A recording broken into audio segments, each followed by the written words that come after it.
ýeri Tokot.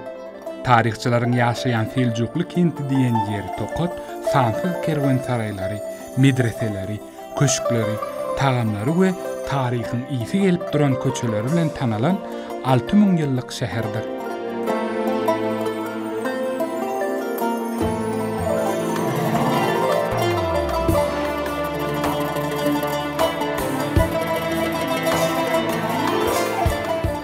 Tokod adynyň taryhy hakynda halk arasynda rowaýata görä, Bizansiýalılar bilen Seljuklaryň söwüş döwrüni bir türk eskeri Bizans galasyna gizlilik bilen girip, içindäki ähli maglumatlar öwrenip, 20 tane Bizans eskeriniň her birini Tokod bilen, ýagny şapat bilen terip, galadan çykmana başartdyr.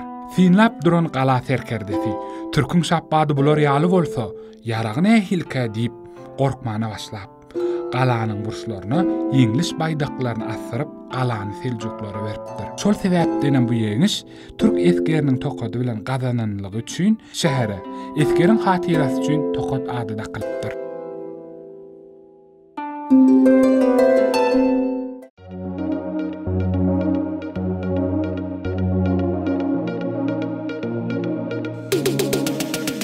Ählik ýahadymda bolşýaly, Tokod şäherine men taryh sagat diňinden 3,1 kilometr uzaklykda ýerleşýän Dadaman Tokod oteline ýerleşýär.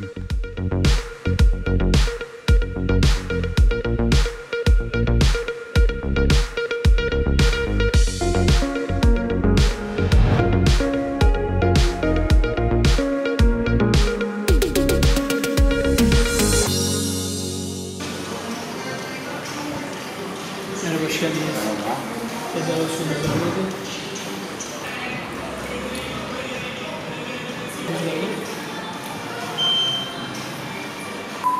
Şu saatte bir imzanızı alacağım lütfen.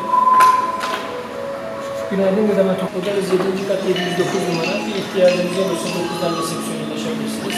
Bir istirahat yani.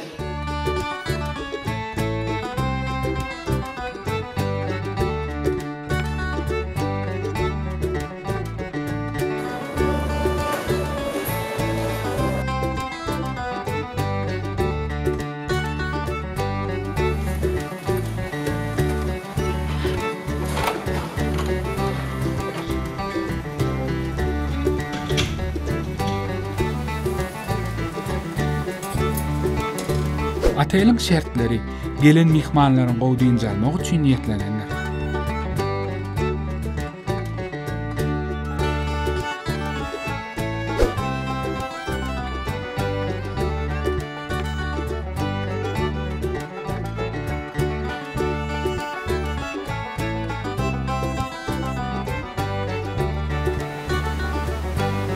Otoglaryň penjerelerine bolsa, şäherden akyp geçen Ýeşilirmak derýasynyň owadan kesip açylýar. Mehman tamaşaçylar, näbel ýagny Tokoddaky ýahadymyň çäklerini Dadaman mihmanhanasyna ýerleşdik. Mihmanhana bu şäherdiň beýik mihmanhanalaryň biri bolmak bilen durly derejede hyzmatlaryny özüne hödürleýär. Elbetde biziň ýerleşen otogymyz durly şertleri bolmak bilen bu ýerde rahat ukyň almany dähli oňaly şertler döredilen, beze gaýra tiňligiňe millilik bilen sazlaşdyrylan.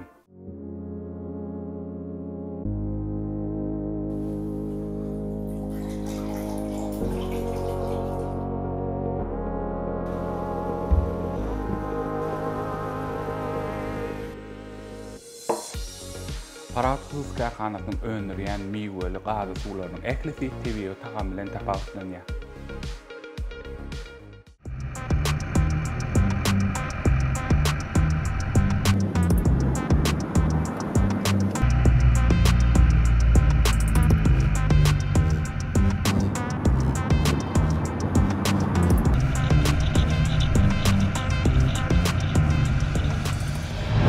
Bu tarih şäherdäki sagat diňiniň ýerleşýän ýeri şäheriň ýüregidir. Osmanly döwründe 1902-nji ýylda gurulan sagat diňi häzirki wagtda dillerini aýlap sagatyň näçe bolanyny görkezipdir. Bu sagat şäheri adatdaky ýaly her gün hereketlendirýär. Tokod şäheriniň nişan sagat diňi 1902-nji ýylda şäheriň dürli künjeginden görünmek üçin Behzat semti etrawyna gurulypdyr. Kesilen daşlardan bina bolan sagat diňiniň derwezesi Günörde tarapda yerleşip, onun beýikligi 33 metrdir. Sagat diňi 2-nji Abdulhamid hökümdarlygynyň 25 ýyllygy üçin şol ýylyň häkimi we ýerli ýaşaýjylaryň himayatgarlygy bilen bina edilen. Her ýarym sagatdan we sagat 2 minut aralygy bilen diňde sagat jaňlar çalynýar. Onuň sesi şäheriň her çunkynda eşdilýär. Sagat insan oglunyň durmuşyna miladydan öň 3000-nji ýylda ornaşdy.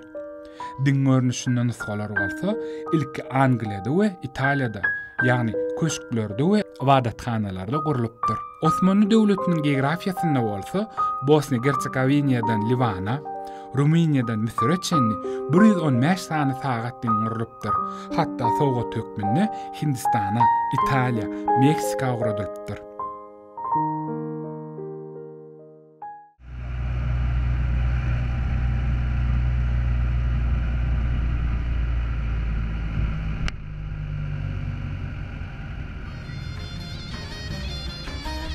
On 17-nji asyrda bina edilen taşhan Osmanly eseridir. Ol Türkiýanyň iň uly ajaýyp 5 taşhanyň biridir. Ol Gazi Osman Paşa bulwaryna yerleşip 4 burç taslamaly, açyk howlusy bolan 2 gatly binadyr. Bir wagtlar kerwenlere hyzmat eden bu ýeri häzirki wagtda desganyň otaglaryna, dükanlar, sunat ustahanalary yerleşipdir. Tokodyň gadymdan gelýän el işleri sergilenen taşhany Osmanly binagarlygy bilen saglaşýar.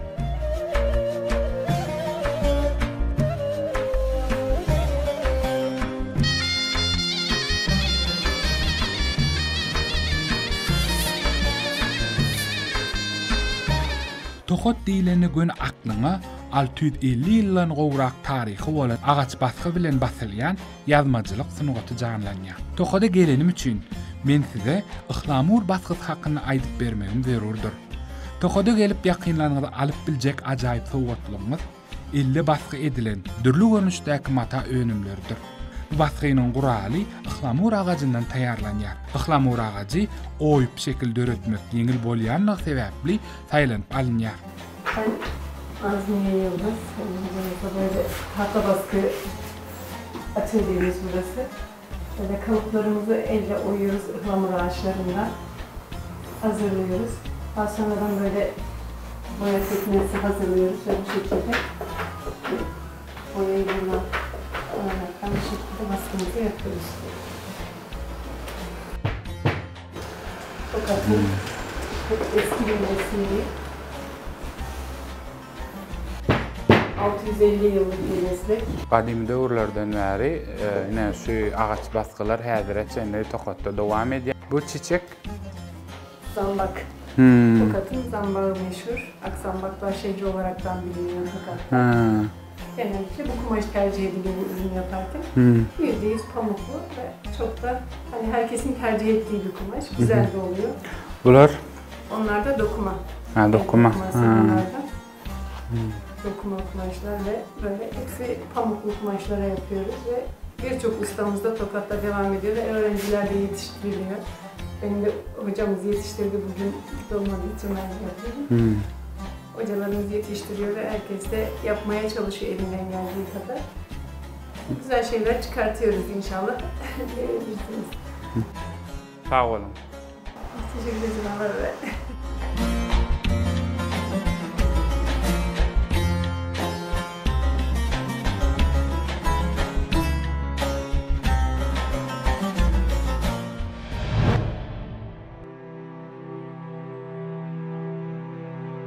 Turistlerin Tokatda meşhur siýahatçylyk nokady häzirki wagtda muzey hökmünde hyzmat edýän Mevlevihana'dyr.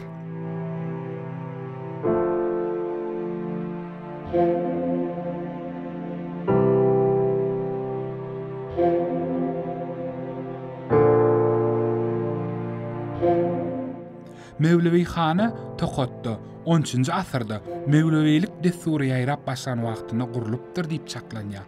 Ehtimal 15-nji asyryň ahyryna Tokat ýakylyp ýok edilende şäher bilen birlikde od alan Mevlevihana şondan soň ikinji gezek Beý köçesiniň girelge ýerine Sultan Ahmet 3-nji döwründe Ýençeri agasy Sülün Mustafa Paşa tarapyndan 1638-nji ýyla gurulypdyr. Bu guruluş bugüne çenli dol saklanyp galmandyr.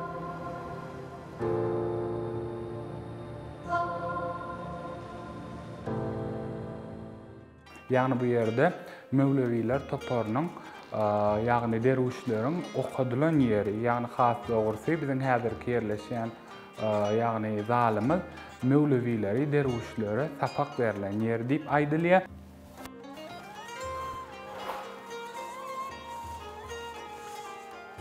Bu otagda bolsa bir näçe hallar sinmeýänsiňiz, hallar diýsem dürli köp reňkli bolmak bilen, gadymlyk bilen haýran galýar. Ine Mevlevi hananyň bu zalyna ýerleşdirilen haly we kilimler özüniň gadymlygy bilen tapawutlanmak bilen bu hallaryň ählisi, ýagny Türkiýanyň Tokadyň, Siwasyň şol sanada şu Anadolu'nyň çäklerinden toplanan hallar. Hallaryň gadymlygy, ajaýyplygy diýsem geň galýar. Mehriban tamaşaçylar, şeýle bir maglumat berdiler bize. Ýagny häzirki ýerleşýän Tokat welaýetimiz Beýik Ýüpek ýolunyň ugruny ýerleşip, bu ýerden kerwen ýollar geçenligi sebäpli bir näçe badarlar bolupdyr. Şol döwürlerde ýagny gümrükhana ýaly geçiş ýeri bolupdyr. Bu ýeri şu ýerigem Beýik Ýüpek ýolunyň ugru bilen bir näçe hallar gelipdir. Näçe ýaly. Ýöne bular Türkiýanyň içinden ýygnanan gadymy nusgalar. Meniň aýtjak bolýan zadym şu Ýüpek ýolu döwründe bir näçe türkmen hallarym şu toprağa gelip düşüpdir. Elbetde häzirki wagtda biz hünärmenleriň maglumat bermegine esasyna, ýagny saklawhanada, muzeýiň saklawhanasyna saklanýan ekeni, ýene de bir hepdeden şu ýerde hallaryň sergisiniň açyljakdygy barada maglumat berdiler. Şolaryň içinde de türkmen gyrmady hallar bar, beýlikleriň sergilenjekligi barada da maglumatlar bar. Bulam diýsem bu ýa türkmen hallarynyň elbetde dünýä ýüzüniň ähli ýerine ýaýranlygy bilen biz ählimiz habarlar. Mehriban tamaşaçylar, gadym toprak bilen tanışmamyza dowam edelim. Mevlevililerin baş merkezi Konya bolup durýar. Konyadan soňra bolsa Mevlevi hana, ýagny şu ýerde ikinji Mevlevi hana gurulan. Biz Konya seýahat edenmizde de bir näçe Mevlevi hanalar gördük. Sema däpli surlan tanşalyk. Biziň häzirki ýerleşýän Mevlevi hanamyzam ýagny ikinji gurulan Mevlevi hana bolmak bilen Celaleddin Rumi ýagny Tokady görmelligini her adama öwde edipdir. Tokadam özüniň gadymy taryhy, binagerligi bilen tapawutlanmak bilen Anadolu'nyň esasy baş merkezlerinden biri hasaplanýar taryhda. Ine häzirki Mevlevi hanadan Tokadyň ajaýyp keşip açylýar. Ýagny gaty belentlikden, näle orta belentlikden bu ýerdäki taryhy tagady sinlemek bolýar. Bulanmasa Tokadyň esasy milli nişany bolmak bilen her bir geläjek adamyň ünsüni özüne çekip biler. Doldurk täzelenen Mevlevi hana häzirki wagtda döwrap awatlaş işleri bilen 19-njy asr Tokat jaýlarynyň binagerlik aýratdyklaryny görkezýär. Temahana hökmüne ullanylýan bu bölek gümmez bilen örtülüp, onuň gümmeziniň merkezi ösümlik nakşlary bilen bezenipdir. Bina agaç çarçuwalaryň arasyndan palçykdan kerpiç doldurmak arkaly Bagdady stiline gurulypdyr.